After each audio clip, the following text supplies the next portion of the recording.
Hello दोस्तों, हमारे channel अमृत coaching centre में आप सभी का स्वागत है। और हर रोज़ की तरह आज भी एक नए टॉपिक के साथ आए हैं। और आज का हमारा टॉपिक है Netaji Subhash Chandra Bose, class 6 English lesson 14 है।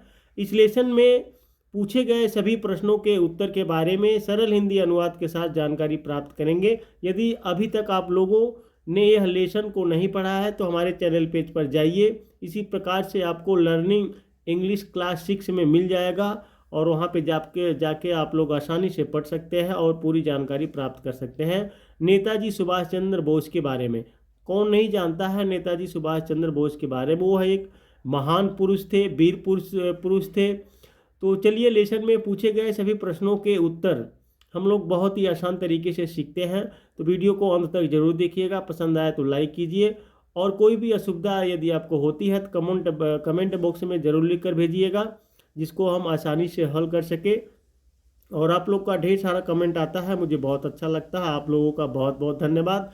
इसी प्रकार से आप लोग देखते रहिए, पढ़ते रहिए और कमेंट लिखते रहिए और आगे बढ़ते रहिए। अपने दोस्तों तक शेयर करना ना भूलें। पहले कहा गया है, यानी आंसर द फॉलोइंग क्वेश्चन, निम्नलिखित प्रश्नों के उत्तर दीजिए। पहला क्वेश्चन पूछा गया है, which Indian freedom fighter is known as Netaji. किस भारतीय स्वतंत्रता सेनानी को नेताजी के नाम से जाना जाता है। आंसर है Subhash Chandra Bose is known as Netaji. तो सुभाष चंद्र बोस को नेताजी के नाम से जाना जाता है। पहला क्वेश्चन में पूछा जाता है कि भाई किस सेनानी को, जो स्वतंत्रता सेनानी जो वीर थे, उनको नेता कौन से ऐसे वीर पुरुष थे जिनको नेताजी के नाम से जाना जाता है। तो इसमें है सुभाष चंद्र बोस जी को नेताजी के नाम से जाना जाता है। क्वेश्चन नंबर बी है, when and where was Subhash Chandra Bose born.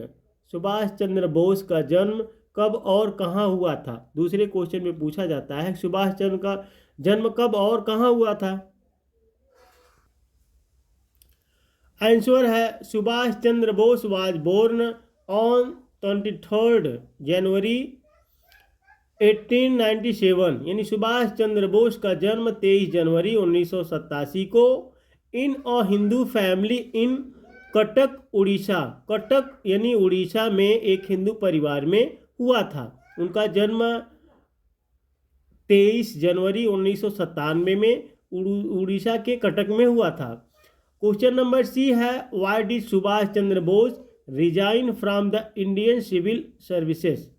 Subhash Chandra Bose ने भारतीय सिविल सेवा से इस्तीफा क्यों दिया। आंसर है Subhash Chandra Bose wanted to participate actively in the freedom movement of India.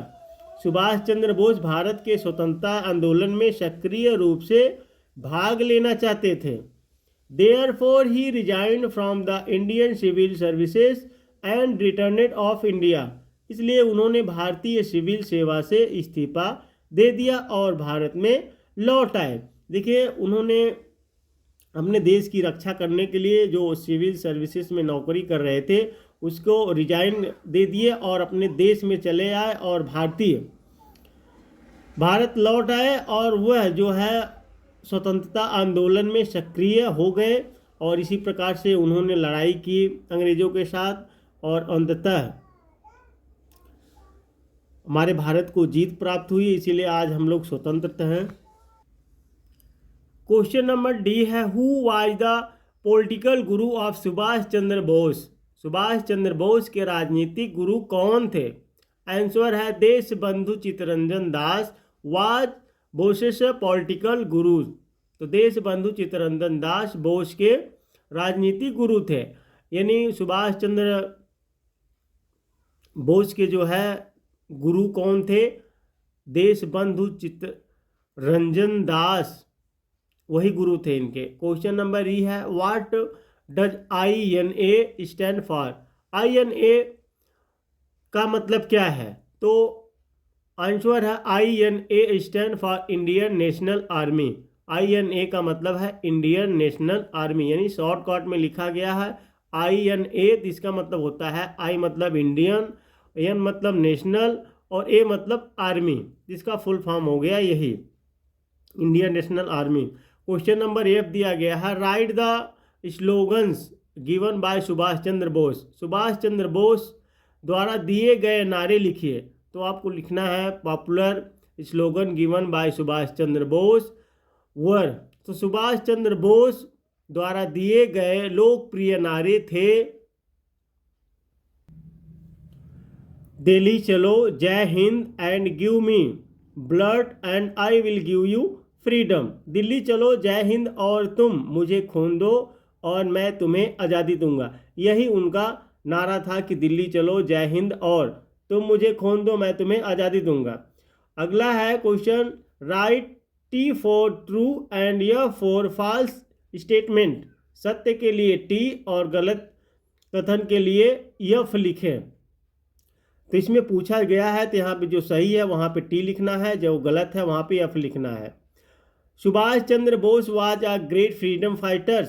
Subhash Chandra Bose एक महान स्वतंत्रता सेनानी थे, तो सही है, तो यहाँ पे टी लिखिए। ही completed his schooling in Japan. उन्होंने अपनी स्कूली शिक्षा जापान पूरी की थी, तो यह गलत है, यफ है। He did not resign from the Indian civil services. उन्होंने भारतीय सिविल सेवा से इस्तीफा नहीं दिया था, तो ये भी गलत है, क्योंकि उन्होंने सिविल सर्विसेज से इस्तीफा देकर अपने देश में जो है स्वतंत्रता आंदोलन में जो है शामिल हुए थे। अगला है, he did not want to participate in the freedom movement. वे स्वतंत्रता सेना आंदोलन में भाग नहीं लेना चाहते थे, तो गलत है, क्योंकि स्वतंत्रता आंदोलन में ही भाग लेने के लिए वह रिजाइन दिए थे। He formed the Indian National Congress. उन्होंने भारतीय राष्ट्रीय कांग्रेस का गठन किया, तो यह गलत है, तो यहाँ पे एफ लिखा गया। वर्ड पावर यानी शब्द शक्ति में देखते हैं क्या है, fill in the blanks with the words given in the box. Box में दिए गए शब्दों से रिक्त स्थान भरे। तो आप लोग के इसमें दिया गया है क्वेश्चन में खाली स्थान को भरना है। मिस्ट्री होता है रहस्य, पार्टिसिपेट भाग, इन्फ्लुएंस मतलब प्रभावित, फ्रीडम मतलब स्वतंत्रता, ब्रिलियंट मतलब शानदार। ये सब वर्ड को एक जो टेंस दिया गया है, सेंटेंसेस दिया गया है, उसके बीच में भरना है। जहाँ पे खाली है तो सही तरीके से उसको भरना है। आगे देखिए यहाँ पे भरा हुआ है, Neha is a brilliant student. Neha एक मेधावी छात्र है, यानी शानदार छात्र है। सेकेंड है, the mystery of the ghost was solved by the teacher. शिक्षक ने सुलझाया भूत का रहस्य। थर्ड है, Rajni will participate in a quiz competition at the national level. Rajni राष्ट्रीय स्तर पर क्विज प्रतियोगिता में भाग लेंगी। फोर्थ है, Subhash Chandra Bose was very much influence by Chittaranjan Das. क्योंकि उनके गुरु थे सुभाष चंद्र बोस, चित्तरंजन दास से बहुत प्रभावित थे। नेक्स्ट है, many great leaders sacrifice their lives for the freedom of their country. अपने देश की आज़ादी के लिए कई महान नेताओं ने अपने प्राणों की आहुति दे दी। तो इस प्रकार से आप लोगों को जो खाली जगह है इसमें से देखकर पेंसिल से उसमें पहले से ही भर लेना चाहिए, और इस प्रकार से आप लोग बार बार जब देखेंगे तो आप लोग को याद हो जाएगा। आगे है लैंग्वेज प्रैक्टिस, भाषा अभ्यास में fill in the blanks with adjective given in the books. पुस्तक में दिए गए उन विशेषणों से रिक्त स्थान भरे।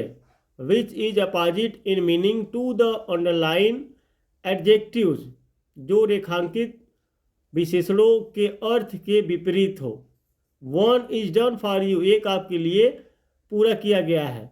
यानी जो भी विपरीत हो, जैसे शब्द विलोम होते हैं उसी तरीके से उसको लिखना है। जैसे हो गया, a shallow pool is not deep. उथला तालाब गहरा नहीं होता है। जो समतल होता है तालाब वह गहरा नहीं होता है। The parcel is heavy but the letter is light. Parcel भारी है लेकिन पत्र हल्का है। अब जो क्योंकि एक वस्तु के बारे में आप जो दिया गया है उसके विपरीत होना चाहिए। यहाँ पे शैलो का मतलब होता है उथला और डीप मतलब होता है गहरा। तो उथला मतलब वजह से समतल, डीप मतलब गहरा होता है, तो गहरा नहीं होता है। यहाँ पे पार्सल दिया गया, पार्सल तो भारी है लेकिन पत्र क्या है, पत्र थोड़ी भारी है, तो इसमें पत्र हल्का है, तो इसके विपरीत लिखना है। Rock is hard but wool is soft, चट्टान कठोर है परंतु ऊन मुलायम है। I wear my watch on the right wrist not on the left, यहाँ पे लेफ्ट भरा है, यहाँ पे सॉफ्ट भराया है। मैं अपनी घड़ी बाईं कलाई पर नहीं, जब बाईं कलाई पर नहीं पहनते इसका मतलब दाहिनी कलाई पर उसके विपरीत पर पहनता हूँ। The scissor is soft but the knife is blunt, कैंची तेज है लेकिन चाकू कुंद है। Ashok's glass is empty but Mary's glass is full, Ashok का गिलास खाली है लेकिन दूसरे का गिलास जब आएगा तो भरा आएगा, क्योंकि उसके विपरीत है। अशोक का गिलास खाली है लेकिन मैरी का गिलास भरा हुआ है। सोना is absent today but Rajan is present, क्योंकि अब्सेंट है इसके विपरीत प्रेजेंट हो जाएगा। सोना आज अनुपस्थित है लेकिन रजत मौजूद है। The roads in Haryana are broad not narrow, Haryana में सड़कें संकरी नहीं बल्कि चौड़ी है। तो इस प्रकार से आप लोगों ने पूरे लेसन का प्रश्न और उत्तर के बारे में सरल हिंदी अनुवाद के साथ जानकारी प्राप्त किए। तो उम्मीद करते हैं यह वीडियो, यह लेसन आपको समझ में भी आया होगा और पसंद भी आया होगा। तो इसी प्रकार से आप लोग हमारे चैनल पर बने रहिए, पढ़ते रहिए, आगे बढ़ते रहिए और अपने दोस्तों के साथ शेयर जरूर कीजिएगा, ताकि उनको भी इस प्रकार की वीडियो से पढ़ना लिखना आ जाए और आगे बढ़ सके।